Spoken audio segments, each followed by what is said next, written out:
My name is Eleanor.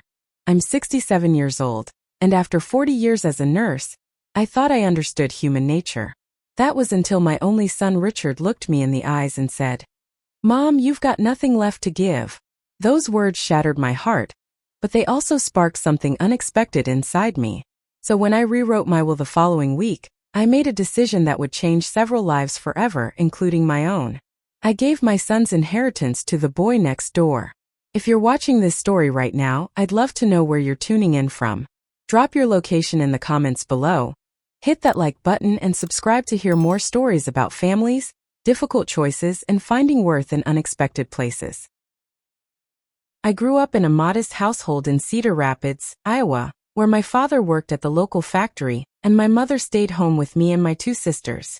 We weren't poor, but we weren't rich either. My parents taught me the value of hard work, kindness, and saving for a rainy day. Those lessons shaped who I became. I met Frank at a community dance when I was 19. He was 22, tall with sandy hair and the gentlest blue eyes I'd ever seen. Frank worked at the bank and had ambitions to become a branch manager someday. We fell in love quickly, married within a year, and started planning our life together. Frank was steady, reliable, and had a quiet strength that I came to rely on throughout our 43 years of marriage. Our son Richard came along 3 years after we wed. I can still remember holding him for the first time, this tiny bundle with Frank's blue eyes and my dark hair. The love I felt was overwhelming. 2 years later, we welcomed our daughter Amanda, but complications during birth led to her passing just 3 days later. The grief nearly destroyed me, but Frank's unwavering support helped me find the strength to keep going. After Amanda, we tried for more children, but it wasn't meant to be. Richard remained our only child, and perhaps because of that, we poured everything into him. I began nursing school when Richard started kindergarten. It wasn't easy balancing studies, motherhood, and maintaining our home, but Frank supported my dream every step of the way.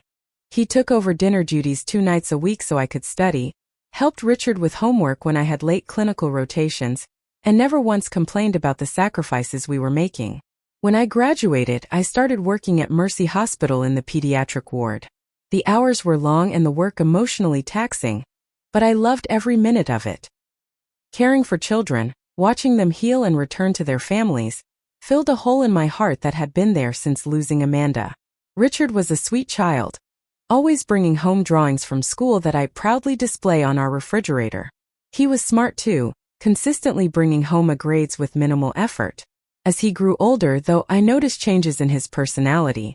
The sweet boy who once picked wildflowers for me became a teenager who was increasingly focused on material things and social status. Frank and I saved diligently for Richard's college education, forgoing vacations and driving older cars to ensure we could give him the best start in life. When he was accepted to Northwestern University, we were bursting with pride. We paid for everything: tuition, housing, meal plans, even spending money. Richard graduated with a business degree and went on to law school, again with our financial support. After law school, Richard joined a prestigious firm in Chicago. He married Martha, a fellow attorney, and they had 2 beautiful children, Emma and Jacob. On paper, it was everything Frank and I had dreamed for our son: success, a loving family, financial security. But something was missing. The phone calls home became less frequent, visits rarer still, despite them living just 30 minutes away in the suburbs. Frank never complained about this growing distance, but I saw the hurt in his eyes when birthdays or holidays passed with just a quick call or text from Richard. "He's busy building his career and family, Eleanor," Frank would say. "We should be proud." And I was proud, but I was also increasingly aware that the son we raised seemed to value his relationship with us only when he needed something. When Frank was diagnosed with heart disease 5 years ago, Richard visited more often, but always briefly and always seeming distracted. When Frank's condition worsened 3 years ago, Richard managed to stop by the hospital twice during the 2-week stay that ended with my husband's passing. At the funeral, Richard stood stoically beside me, handling the arrangements efficiently but with a detachment that broke my heart all over again. He helped me settle Frank's affairs, ensuring the life insurance was properly filed, and explaining the changes to my financial situation. Then he returned to his busy life, checking in periodically but always from a distance. I tried maintaining a relationship with Martha and my grandchildren after Frank died. I'd invite them for Sunday dinners, offer to babysit, send thoughtful gifts. Martha was polite but distant, and I saw Richard's influence in the way she managed our relationship, cordial but controlled.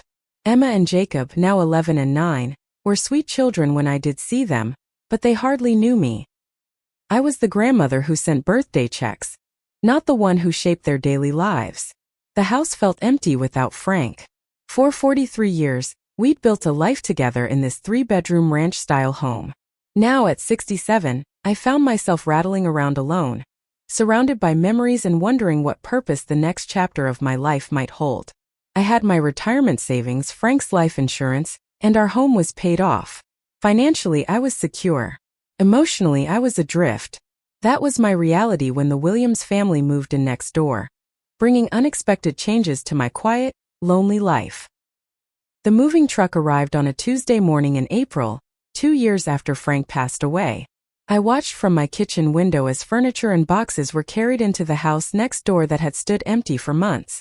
Around midday, I baked a batch of chocolate chip cookies and walked over to introduce myself, the way neighbors did when I was growing up. A tall man with prematurely graying hair answered the door. He introduced himself as Timothy Williams and invited me inside. The house was chaotic with half-unpacked boxes, but he cleared a spot at the kitchen table and gratefully accepted the cookies. "My son Samuel will be thrilled," Timothy said, pouring us both glasses of lemonade from a cooler. "He's at school now, finishing up his junior year. We moved here because the high school has an excellent science program." Timothy explained that he was a widower, having lost his wife Grace to ovarian cancer 3 years earlier. The cancer had been diagnosed too late, and treatment options were limited. He spoke with a quiet dignity about their battle with the disease and how it had shaped both him and his son. "Samuel wants to become an oncologist," Timothy said, a mix of pride and sadness in his eyes. "Grace was only 40 when we lost her. Samuel was 14. He sat with her through every treatment, asked the doctors endless questions, read medical journals most adults wouldn't understand. He's determined to help others avoid what his mother went through." Timothy worked as a high school history teacher during the day and took on evening shifts as a security guard at the local mall to make ends meet. Despite working 2 jobs, money was tight, especially with college on the horizon for Samuel. "We're getting by," he assured me when I expressed concern about his workload. "And it's worth it to give Samuel his shot at medical school." I met Samuel later that week when he knocked on my door, offering to mow my lawn. He was tall like his father, with dark hair and intelligent eyes that seemed older than his 17 years. "You brought Dad cookies," he said with a warm smile. "Let me repay the kindness." I tried to refuse, but Samuel was insistent. "I'm doing all the neighbors' yards this summer to save for college application fees. Please, Mrs. Walker, let me help." That first lawn mowing turned into a regular arrangement. Samuel would come over every Saturday morning to tend to my yard, and afterward we'd sit on the porch drinking lemonade and talking. Unlike many teenagers, Samuel was genuinely interested in my stories. He asked about my nursing career, listened attentively, and often related what I shared to something he'd read in his medical studies. As spring turned to summer, I noticed Samuel frequently studying late into the night. His bedroom window was visible from my kitchen, and I'd see his desk lamp burning until the early hours. One evening, I brought over a casserole for dinner, concerned that Timothy's long work hours might mean they weren't eating properly. Samuel answered the door looking exhausted but brightened when he saw me. "Mrs. Walker, you're a lifesaver. Dad won't be home until 11, and I was just about to make a sandwich." I ended up staying to eat with him, and during dinner, Samuel confided his worries about college costs. "I'm studying for the SATs now, aiming for a perfect score to qualify for academic scholarships. But even with scholarships, medical school is so expensive. Dad's already working 2 jobs, and I don't want him killing himself to put me through school." The contrast between Samuel and Richard couldn't have been more stark. Where Richard had expected our financial support, Samuel was doing everything possible to minimize the burden on his father. Where Richard had taken our sacrifices as his due, Samuel expressed gratitude for every small kindness. Over the following months, my bond with the Williams family grew stronger. I started cooking extra portions and taking meals next door several times a week. Timothy initially protested, but I insisted it was no trouble and admitted that cooking for others gave me purpose again after losing Frank. I learned more about Grace Williams through photos Samuel showed me and stories they shared. She had been a kindergarten teacher, beloved by her students and colleagues. Her illness had drained their savings and left Timothy with medical debt he was still paying off. Mom never complained, Samuel told me one evening as we looked through a family album. Even at the end, she was more worried about how Dad and I would manage without her than she was about herself. When Samuel's senior year began, I started driving him to school in bad weather and attending his academic competitions. At one science fair, where Samuel presented research on emerging cancer treatments, I felt almost as proud as Timothy when he took first place. Timothy confided in me after the science fair. "I don't know what we did to deserve your kindness, Eleanor, but you've become like family to us." Samuel looks forward to your conversations more than anything else in his week. It was during those months that I began to see how much I still had to give. My nursing knowledge helped Samuel understand complex medical concepts. My experiences comforted Timothy as he navigated single parenthood. My home provided a safe haven for a young man whose ambitions outstripped his resources. As Christmas approached, Samuel mentioned college application fees were due. I casually offered to help cover them, thinking nothing of the few $100s it would cost. Samuel was reluctant but eventually accepted with a promise to repay me once he got a summer job. Little did I know that this small gesture would trigger a confrontation that would change everything. My birthday falls in early January, just after the holiday season. This past year I turned 67, and to my surprise, Richard called to say he wanted to bring the family over for dinner to celebrate. It had been nearly 3 months since I'd seen my grandchildren, so despite my misgivings about Richard's sudden interest, I was thrilled at the prospect of spending time with Emma and Jacob. I spent the entire day preparing a special meal: pot roast with roasted potatoes and carrots, homemade rolls, and a chocolate cake with buttercream frosting. Richard had always loved my pot roast as a child, and I hoped the familiar meal might foster some warmth between us. They arrived at 6, Richard immaculately dressed in a business casual outfit despite it being Saturday, Martha elegant in a cashmere sweater and pearls, the children polite but distant. Emma gave me a quick hug that felt rehearsed, while Jacob hung back, more interested in his handheld game than greeting his grandmother. "The house looks the same as always," Richard commented as he handed me a gift bag containing an expensive-looking scarf. There was something in his tone, a hint of judgment that made me feel as though my unchanged home represented some kind of failure. Dinner started pleasantly enough, with Richard sharing news about a big case he'd won and Martha talking about the children's activities. I listened and asked questions, genuinely interested in their lives, but noticed how neither Richard nor Martha asked about mine. When there was a lull in conversation, I mentioned that Samuel next door had been accepted early to Princeton and was waiting to hear from several other prestigious universities. "Samuel?" Martha asked, seeming genuinely curious. "Is that your neighbor's son? The one who mows your lawn?" Before I could answer, the doorbell rang. I excused myself and found Samuel on my porch, an envelope in his hand and excitement on his face. "Mrs. Walker, sorry to interrupt your dinner, but I just got my Stanford acceptance letter. I wanted you to be one of the first to know since you helped with the application fee." I hugged him, genuinely delighted by his news. "Samuel, that's wonderful. Come in for just a moment and have some cake. It's my birthday and we're celebrating." Samuel hesitated but followed me inside. I introduced him to my family, noticing how Richard's expression shifted from polite interest to something harder as I explained who Samuel was and congratulated him on his college acceptance. "Stanford is a great school," Richard said, his tone professionally cordial. "Very expensive, though. Do they offer scholarships for lawn mowing?" Samuel either missed or chose to ignore the subtle jab. "I'm hoping for academic scholarships, sir. And I've applied for 37 different private scholarships, too." "Smart boy," Martha said, seeming impressed. After Samuel left with a slice of cake and another congratulatory hug from me, Richard's demeanor changed completely. He waited until the children were in the living room watching TV before turning to me with an expression I hadn't seen since he was a teenager, wanting money for something Frank and I had refused. "Mom, are you giving that boy money?" he asked bluntly. "I paid his college application fees," I replied. A few $100s to help a deserving young man pursue his dreams seemed like money well spent. Richard's face hardened. "A few $100 here, a few hundred there. Do you have any idea how quickly that adds up? Dad left you comfortable, not wealthy. You need to be careful with your money." "I appreciate your concern, but my finances are just fine," I said, trying to keep my tone light. "And it brings me joy to help Samuel. He wants to become a doctor, to help people with cancer like his mother." "That's not your responsibility," Richard countered, his voice rising slightly. "Your responsibility is to secure your own future and to consider your family. What about Emma and Jacob's college funds? Have you thought about contributing to those?" The question stung. In truth, I had offered several times to start college funds for my grandchildren, but Richard had always declined, saying they had it covered. "Richard, I've offered to help with the children's education many times," I reminded him.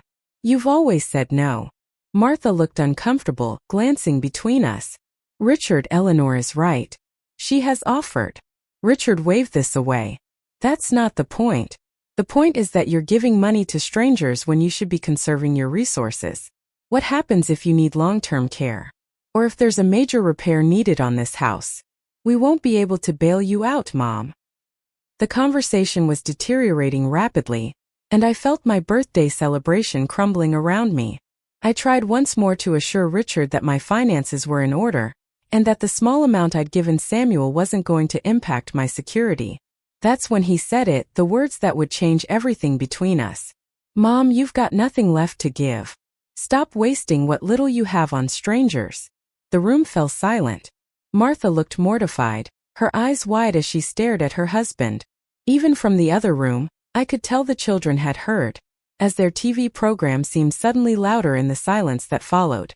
"Richard," Martha finally said, her voice a harsh whisper, "apologize to your mother right now." But Richard didn't apologize. Instead, he doubled down. "I'm just being practical. Mom needs to face reality. She's not getting any younger, and her resources are limited. I'm trying to protect her future." "By insulting me?" I asked, my voice surprisingly steady despite the hurt coursing through me. "By suggesting I have nothing of value to offer anyone." "That's not what I meant," Richard backtracked slightly. "I meant financially. You need to protect what you have." "For what purpose?" I asked. "So it can sit untouched in accounts until I die, and then go to someone who clearly values it more than he values me?" Richard had the grace to look slightly ashamed, but it didn't last. "I think we should discuss power of attorney, Mom. I'm worried about your decision-making." That was the final straw. I stood up from the table, surprising myself with how calm I felt despite the anger and hurt swirling inside me. "I think it's time for you to leave, Richard. This is not a conversation I'm willing to have, especially not on my birthday." The remainder of the evening was a blur. Martha hustled the children into their coats, apologizing quietly to me while Richard stood stiffly by the door.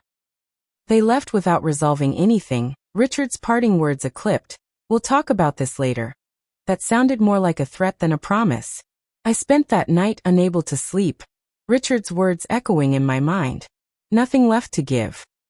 After 40 years of nursing, of tending to the sick and comforting the dying, after raising him, supporting his education, celebrating his successes, after a lifetime of caring for others, my own son believed I had nothing of value left to offer the world. As the night hours stretched on, my hurt began to transform into something else, determination. Richard was wrong about me, and perhaps it was time I proved just how wrong he was. The morning after my disastrous birthday dinner, I called my friend Barbara. We'd been friends for over 30 years, having met when our sons played Little League together. Unlike me, Barbara had 3 children who all lived nearby and visited regularly with her grandchildren. "He actually said that to you?" Barbara gasped when I recounted Richard's comment. "On your birthday?" "Word for word," I confirmed, cradling my coffee mug. "Nothing left to give." Barbara's indignation on my behalf was comforting, but it was her next question that really made me think. So what are you going to do about it? What was I going to do? The question haunted me for days. Richard hadn't called to apologize, and I hadn't reached out either. The hurt was still too raw. The insult too profound to simply brush aside with a polite reconciliation that wouldn't address the underlying issues. A week after my birthday, I scheduled an appointment with Jennifer Carson, the financial advisor Frank and I had worked with for years. Jennifer had helped us plan for retirement and had continued advising me after Frank's death. "Eleanor, it's good to see you," Jennifer said, welcoming me into her office. "What can I help you with today?" "I want to know exactly where I stand financially," I told her. No generalizations. "I need specifics about my assets, my projected expenses, and what flexibility I might have." Jennifer seemed surprised by my directness but quickly pulled up my file on her computer. For the next hour, she walked me through every aspect of my financial situation. Frank's life insurance policy, our retirement accounts, the current value of our home, my pension from the hospital, and my Social Security benefits. The picture that emerged was far different from the one Richard had painted. Between Frank's careful planning and our lifelong habit of saving, I was not merely comfortable but quite secure. Even accounting for potential long-term care needs in the future, I had significant resources that would likely exceed my lifetime requirements. "You're in an excellent position, Eleanor," Jennifer concluded. "Frankly, you could make some substantial gifts during your lifetime without jeopardizing your financial security at all." Her words triggered something in me. Gifts during my lifetime. Not just waiting to leave an inheritance after I was gone, but using my resources now to make a difference in lives I cared about. "Jennifer," I asked, "what would be involved in setting up a college fund for someone who isn't a relative?" Her eyebrows rose slightly, but she maintained her professional demeanor. "That's quite straightforward. We could establish an educational trust. Would you like me to explain how that works?" As Jennifer outlined the mechanics of educational trusts, a plan began forming in my mind. Not a spiteful one, born purely of anger at Richard, but something more meaningful. A plan that would align my resources with my values and potentially change a deserving young man's life. My next stop was Philip Anderson's law office. Philip had been Frank's friend since college and had handled our will, as well as the legal aspects of Frank's estate after his passing. "I want to change my will, Philip," I said after we'd exchanged pleasantries. "Substantially." Philip nodded, his expression neutral. He'd been practicing law for over 40 years, and likely nothing surprised him anymore. "Tell me what you're thinking, Eleanor." I laid out my ideas. Establishing an educational trust for Samuel Williams to cover his undergraduate and medical school expenses, setting up smaller trusts for Emma and Jacob, and changing the distribution of my estate so that my home and the majority of my remaining assets would go to Timothy and Samuel Williams instead of Richard. "That's quite a change," Philip said carefully. "May I ask what's prompted this?" I explained about Samuel and Timothy, about the growing bond between us, and finally, about Richard's hurtful words and apparent interest only in his potential inheritance. "I see," Philip said when I finished. "I want to make sure you understand the potential consequences. Family estrangement over inheritance issues is unfortunately common. Are you prepared for Richard's reaction?" "I'm more concerned with doing what's right than with Richard's reaction," I replied, surprising myself with my firmness. "But I don't want to cut him off entirely. That's why I want to ensure Emma and Jacob still receive something meaningful." Philip nodded. "There's another consideration. If Timothy and Samuel are aware they stand to inherit from you, it could potentially change the nature of your relationship." I hadn't thought of that. The last thing I wanted was for Timothy and Samuel to view me as a meal ticket rather than a friend. "What would you suggest?" "You could make the educational trust for Samuel active now, as that serves an immediate need.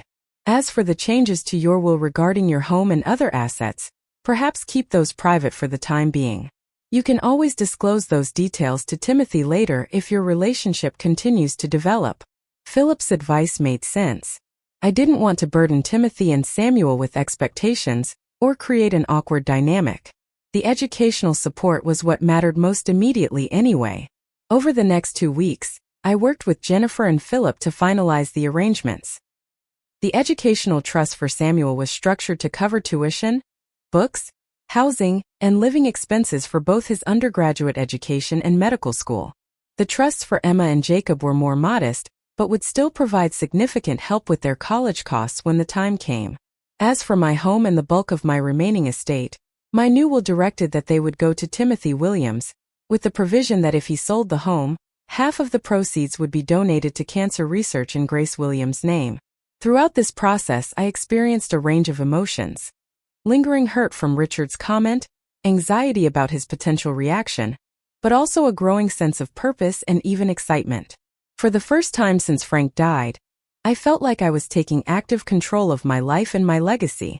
When everything was finalized, I sat in my living room looking at the folder containing copies of all the new documents. The educational trust for Samuel was now established and funded. The new will was signed and properly witnessed. All that remained was to tell Timothy and Samuel about the educational trust. I decided to invite them for dinner the following evening, suddenly nervous about how they would react. Would Timothy be offended? Would Samuel feel uncomfortable? There was only one way to find out. What I didn't anticipate was how quickly word would spread. Philip had warned me that law firms, despite confidentiality rules, could be gossip mills. Richard had contacts throughout the legal community in our area.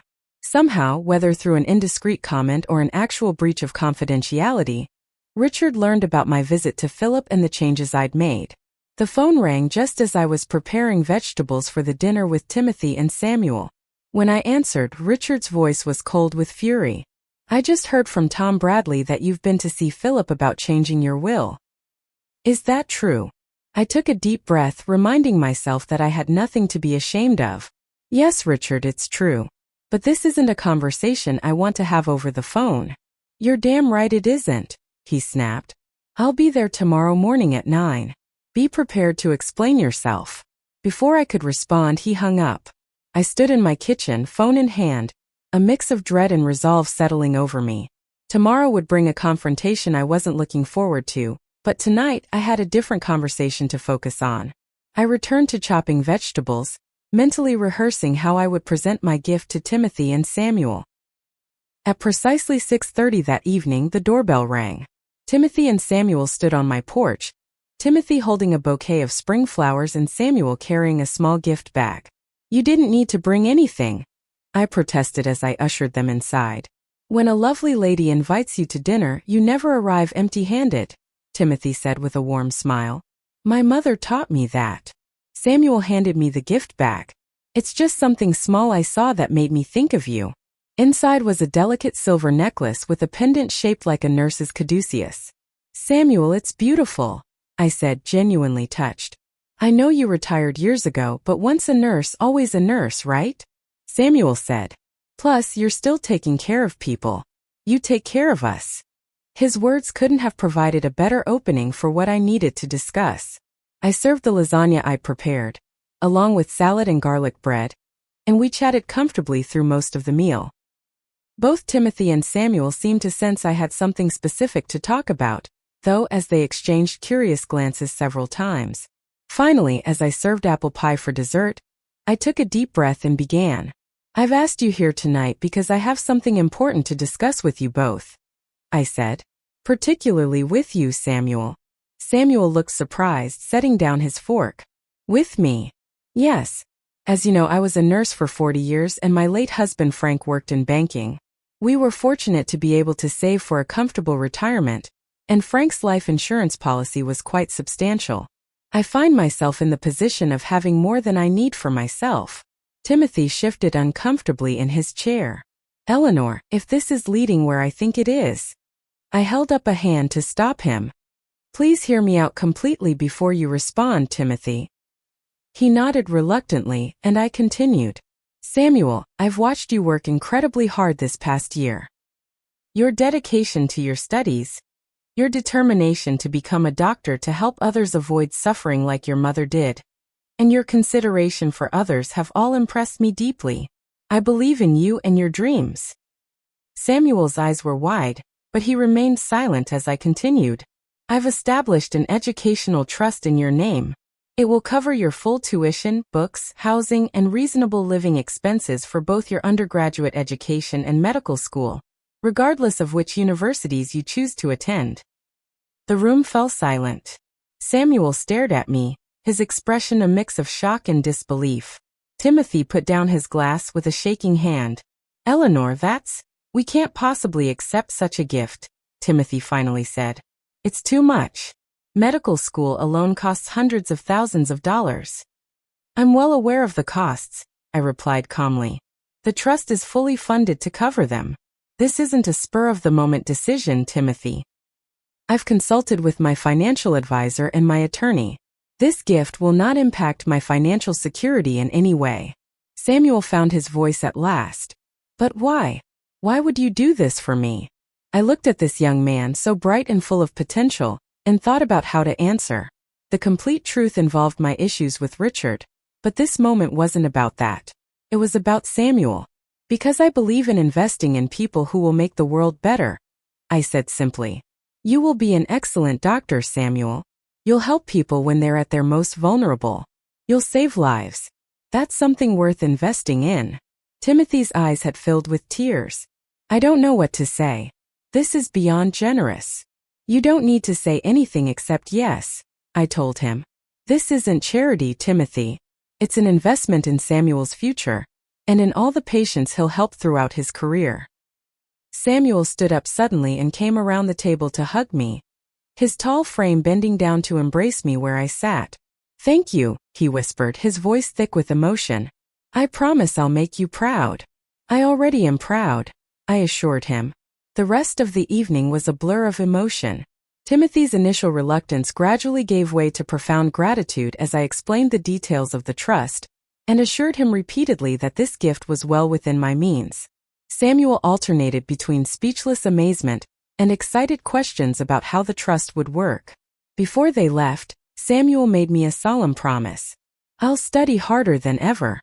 I'll be the best doctor I can possibly be. And someday when I'm established, I'll create a scholarship program to help other students, just like you're helping me." His words warmed my heart. This was exactly the kind of legacy I wanted to create.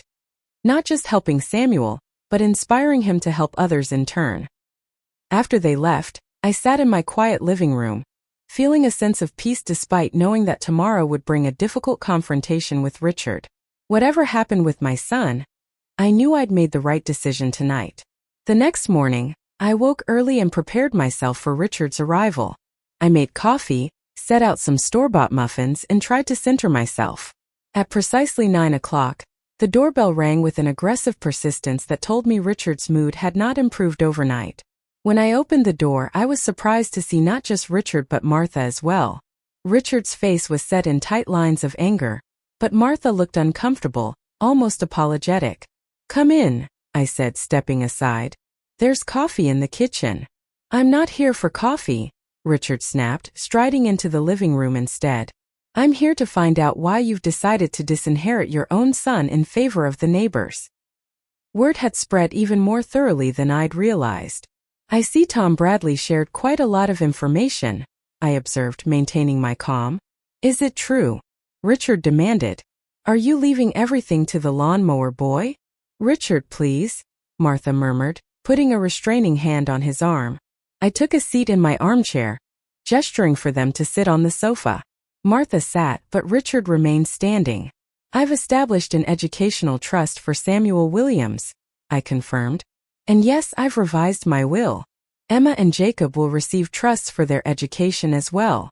And everything else goes to strangers," Richard said flatly. "Your only son gets nothing."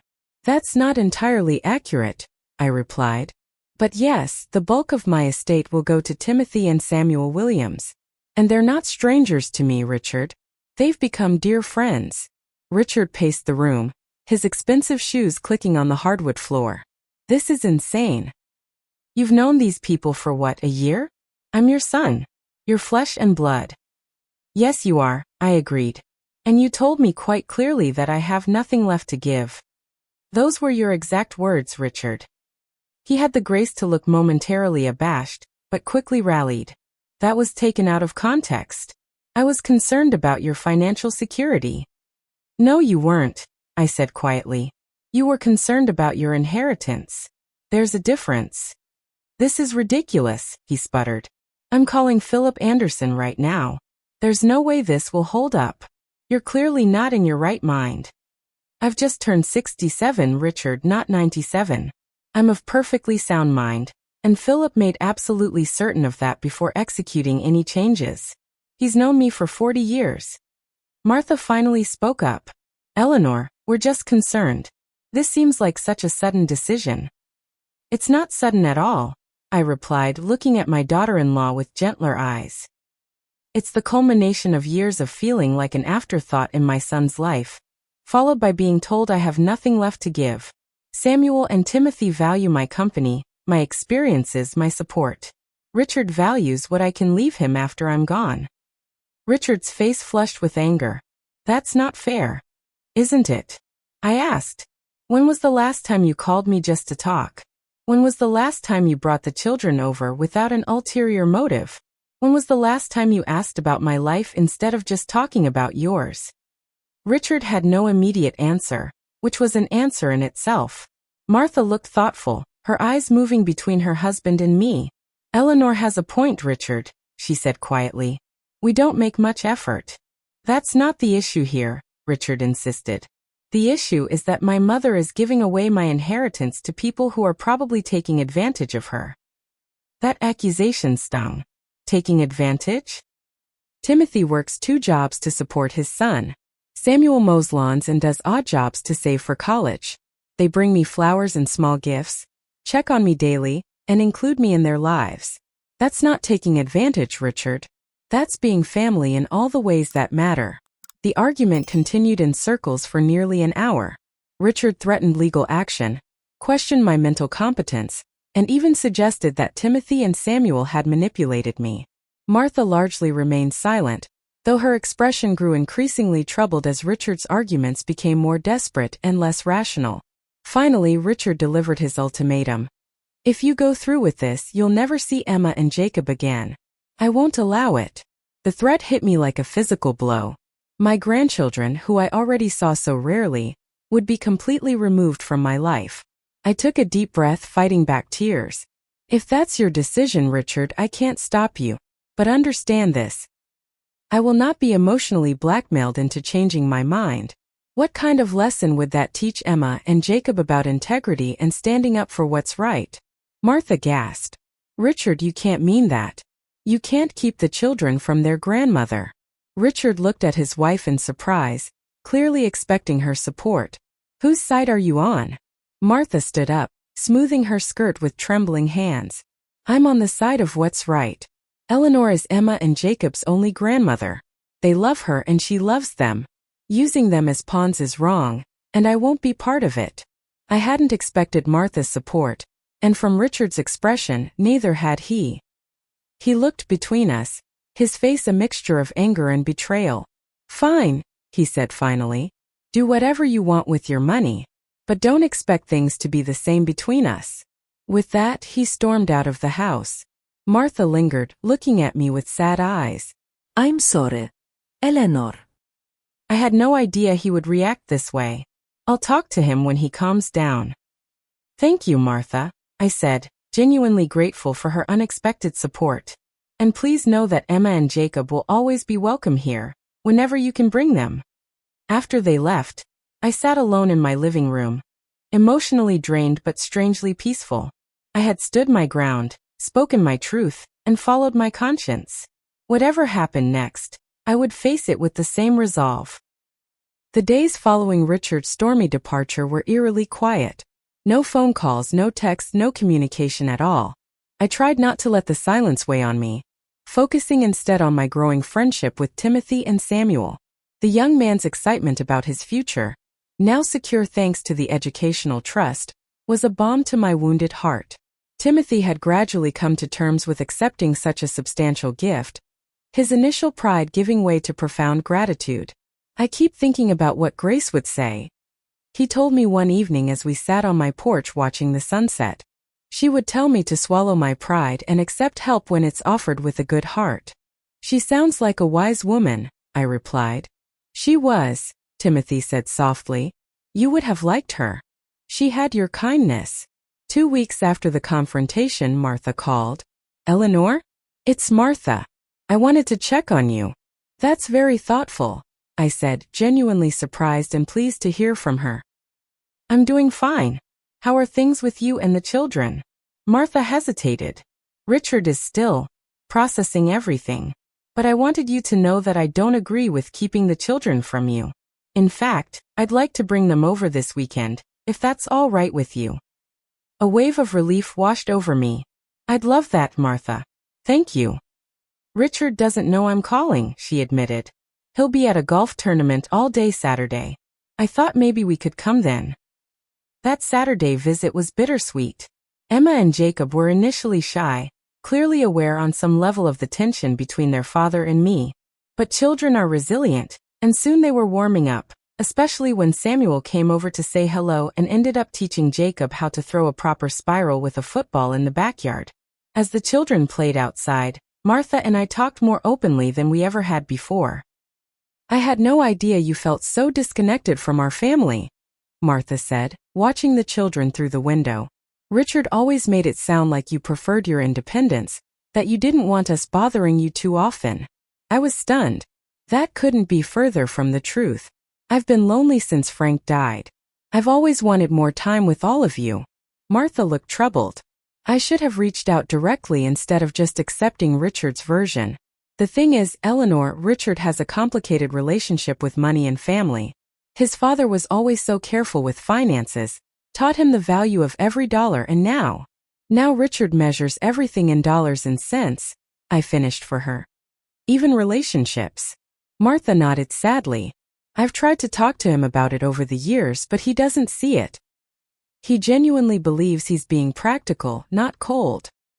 That conversation with Martha opened a small door between us, one that would prove important in the months to come. She began bringing the children over every few weeks, always when Richard was occupied elsewhere. It wasn't ideal, this secret relationship with my grandchildren, but it was better than no relationship at all. Meanwhile, the wider family drama was playing out in unexpected ways. Word had spread through our extended family about Richard's estrangement. My sister Beatrice called from Florida, my nieces and nephews reached out with messages of support, and even some of Richard's cousins contacted me to say they understood my position.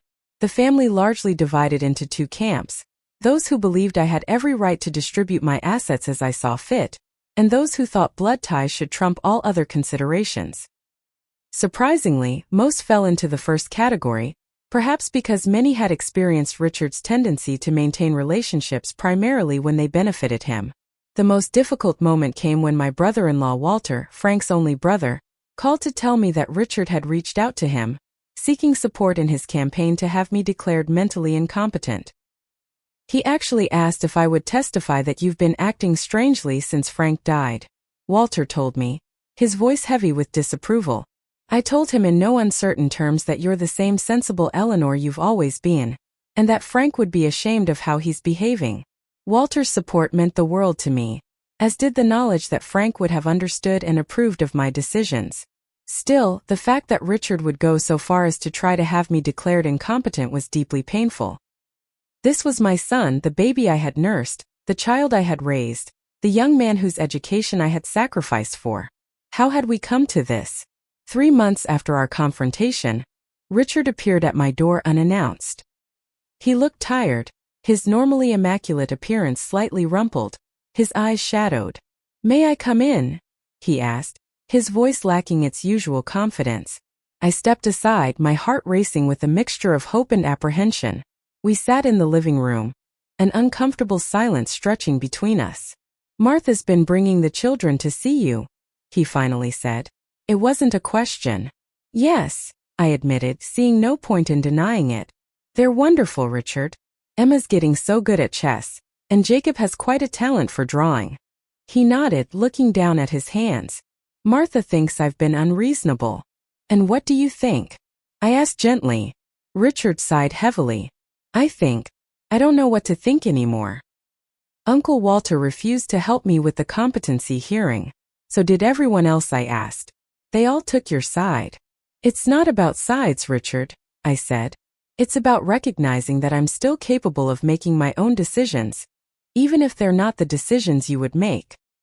He looked up at me, and for a moment I saw a flash of the little boy he had once been, confused and seeking reassurance. "Why them, Mom? Why not me? What did I do wrong?" The vulnerability in his question caught me off guard. This wasn't the angry, entitled man who had stormed out of my house 3 months ago. This was my son, hurting and confused. "It's not what you did wrong, Richard," I said carefully. "It's what we both did wrong over many years. We let our relationship become about transactions instead of connection. You saw me as a source of financial support and eventually inheritance. I saw you as a checklist of accomplishments I could be proud of. We both lost sight of the actual relationship." Richard didn't immediately deny this, which I took as a positive sign. "Samuel and Timothy. They see you differently. They see me as a person," I said simply. "They value my company, my stories, my experiences. The financial support I'm giving Samuel is separate from that. I would care about them even if I had nothing material to offer." Richard was quiet for a long time processing this. Finally he asked, "Is it too late for us?" The question hung in the air between us, weighted with decades of missed opportunities and misplaced priorities. I thought carefully before answering. "No," I said finally. "It's not too late. But rebuilding will take time and genuine effort from both of us. It can't just be about the inheritance, Richard. It has to be about reestablishing a real mother-son relationship." He nodded slowly. "I'd like to try." Those 4 words weren't a magical fix for all our problems. The road ahead would be long and sometimes difficult. There would be setbacks and misunderstandings. But they were a start, a small opening toward healing. As Richard was leaving, he paused at the door. "The boy, Samuel. Is he really going to be a doctor?" "Yes," I said with certainty. "A very good one, I think." Richard nodded, looking thoughtful. "Good. That's good."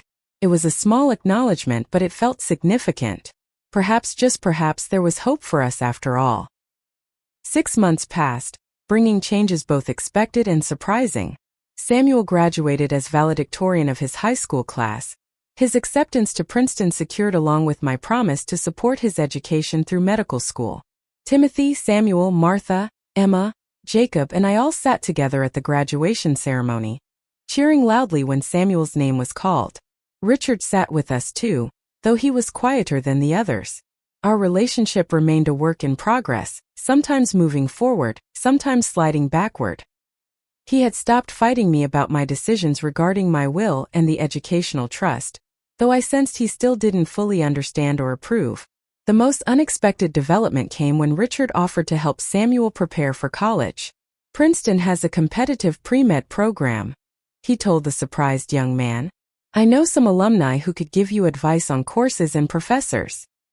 I watched with amazement as my son exchanged contact information with Samuel, promising to email some names and suggestions. Later, when I thanked Richard for his kindness, he shrugged uncomfortably. "The kid's smart," he said, "and determined. Reminds me a little of how I was before." He trailed off, but I understood what he meant. Before success and materialism had hardened him, before he'd lost sight of what truly mattered, Timothy had become a steady presence in my life, stopping by most evenings after his teaching job, before heading to his security work. We would share a cup of tea or a glass of wine, talking about our days, Samuel's progress, or memories of Frank and Grace.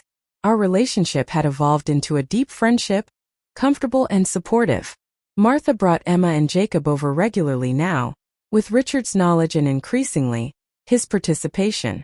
The visits were sometimes awkward, but each one seemed a little easier than the last. Emma had taken to baking with me, while Jacob enjoyed helping in the garden.